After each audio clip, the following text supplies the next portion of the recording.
இப்போ ஒரு 2 கட்சி கூட்டணி அமைக்கிறாங்க அப்படின்னா அந்த 2 கட்சியும் முழுமையாக உடன்பட்டு சம்மதித்து முழு சம்மதத்தோட கூட்டணி அமைப்பாங்க. ஆனா பாஜக அதிமுக கூட்டணி குறித்து அதிமுக சேர்ந்த சில முக்கிய தலைவர்களே அதற்கு எதிர்மறையான கருத்துக்கள் முன் வச்சுட்டு வர நம்ம பார்த்துக்கிட்டு இருக்கோம். ஒண்ணு. ரெண்டாவது விஷயம் என்ன அப்படின்னு பார்த்தீங்கன்னா, துரைபாண்டியன் சார் சொல்றாரு, மகாராஷ்டிரா பாணியில எங்க தமிழ்நாட்டில் அதிமுக உடைப்பதற்கும் அதிமுக மூலமாக பாஜக இங்க கால் ஊன்று அதிமுக அழிக்க பிளான் பண்ணிட்டு இருக்காங்க அப்படின்னு சொல்றாரு. அது மாதிரி ஏதான அந்த குற்றச்சாட்டு ஏதாவது அதுக்கான சாத்தியக்கூறுகள் இருக்கா? முதல்ல 2 கம்யூனிஸ்ட் கட்சியும் ஒரே நேர்கோட்டுல பயணம் பண்ணுவாங்களாங்கிறத அண்ணன் துரைபாண்டியன் பாத்துக்கிட்டோம். இரண்டு பெரிய கட்சிகள் கூட்டணி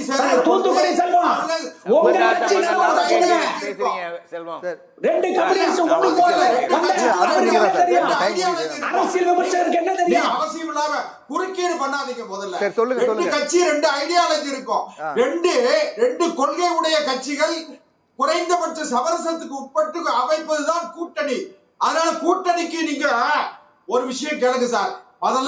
என்னன்னா ஒவ்வொரு கட்சிக்கும் ஒவ்வொரு கட்சிக்கும் கொள்கைகள் அதனுடைய எண்ணங்கள்லாம் வித்தியாசமா இருக்கும், மாறுபட்டு இருக்கு. அதுல மாற்று கருத்து இல்ல. ஆட்சி அமைப்பதிலே குழப்பம் இருக்குல்ல. இன்னும் எலெக்ஷன் தேர்தலே வரல. அதுக்கு முன்பே இந்த மாதிரியான ஒரு கருத்துக்களை சொல்லும் போது வாக்காளர்கள், அதிமுக பாஜக வாக்காளர்கள் தொண்டர்களுக்கு ஒரு குழப்பம் ஏற்படுத்தாதா?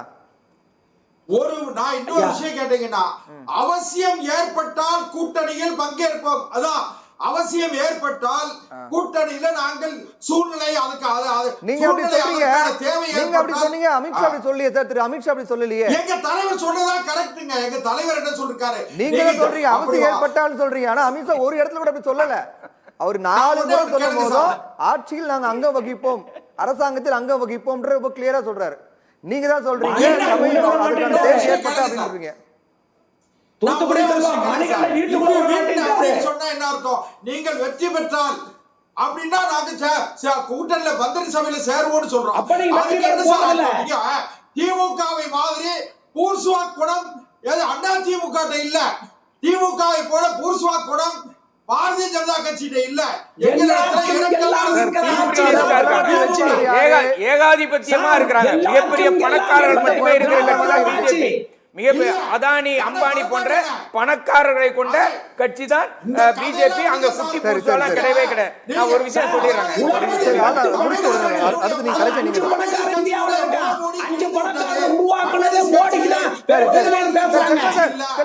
சொல்லி முடியுங்க சார், நேரம் குறைவா இருக்கு. இல்ல ஒரு நிமிஷம் அவங்க நிப்பாட்டுங்க. 10 நிமிஷம் 10 கோடி 15 கோடிக்கு கம்யூனிஸ்ட் கட்சி கொள்கையை சித்தாந்தத்தை அடகு வைத்து விட்டது. அவங்க போய் இத பூர்சுவாக்கள் சொன்ன உடனே கொதிச்சு எழுந்திருக்க வேண்டாமா? திமுக பணத்தை காப்பாற்றுவதற்கு திமுக எந்த நிலைக்கு போவோம்? டெல்லியில போய் முதலமைச்சர் பார்த்தாரு. டெல்லியில போய் முதலமைச்சர் நிதி ஆயோக் கூட்டத்துக்கு போன முதலமைச்சர் பிரதமரை சந்தித்தார். என்ன பேசினார்? நாடு கேட்கிறது. சொல்லவே வேண்டாமா? ஒண்ணு கிடையாது. நான் ஒரே ஒரு விஷயம் கேளுங்க சார். இவங்களுக்கு தேவை என்ன பேசுவாங்க? முதலமைச்சர் சொல்லுங்க, அமித்ஷா சொல்லுங்க, பிரதமர் நரேந்திர மோடி என்ன பேசுறான்னு சொல்லுங்க. என்ன கேஸ தள்ளுபடி பண்ண சொல்லி முதலமைச்சர் பேசினார் என்று நீங்க சொல்லுங்க. உங்களுடைய பிரதமரை சொல்லுங்க. என்னங்க பேசுறீங்க நீங்க? ஒரு வழக்கறிஞர் டெல்லிக்கு போனார் சார்.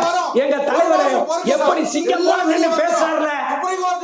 திங்கட்கிழமை 14ஆம் தேதி உச்ச நீதிமன்றம் ஆரம்பிக்க போது அதுக்கு பிறகு பாத்தீங்கன்னா எல்லாம் ஒண்ணா படிப்படியா நீதிமன்றத்தை பார்த்து குற்றவாளி பயப்படணும். திமுக எதுக்கு பயப்படுது? தப்ப முடியாது. சரி, ஓகே. துரைபாண்டி இல்ல முக்கியமான விஷயம் என்னன்னா, மணிகண்டத்தை சொல்லும் போது ஒன்னு குறிப்பிட்டார். இப்ப விஜய் போன்றவர்கள் புதிய கட்சி தொடங்கி வந்திருக்காங்க அப்படின் போது அங்க பெரும்பான்மை கிடைக்காத ஒரு சூழல் ஏற்படும் போது அந்த அடிப்படையில் அவங்க பேசியிருப்பாங்க. ஆனா அதுக்கு அதிமுக உடன்படாது அப்படிங்கிற ரொம்ப உறுதியா சொல்லிட்டாருன்றாரு. பாஜக எந்தெந்த மாநிலத்தில் கூட்டணியில் இருந்ததோ அந்தந்த மாநிலங்களில் மாநில கட்சியை காலி பண்ணிட்டாங்க. அடுத்தது பீகார்ல காலி பண்ண போறாங்க. அது மட்டும் இல்லாம நீங்க சொன்னீங்களே விஜய் கட்சியில 2 பேர் இருந்தா 3 பேர் இருந்தாங்க.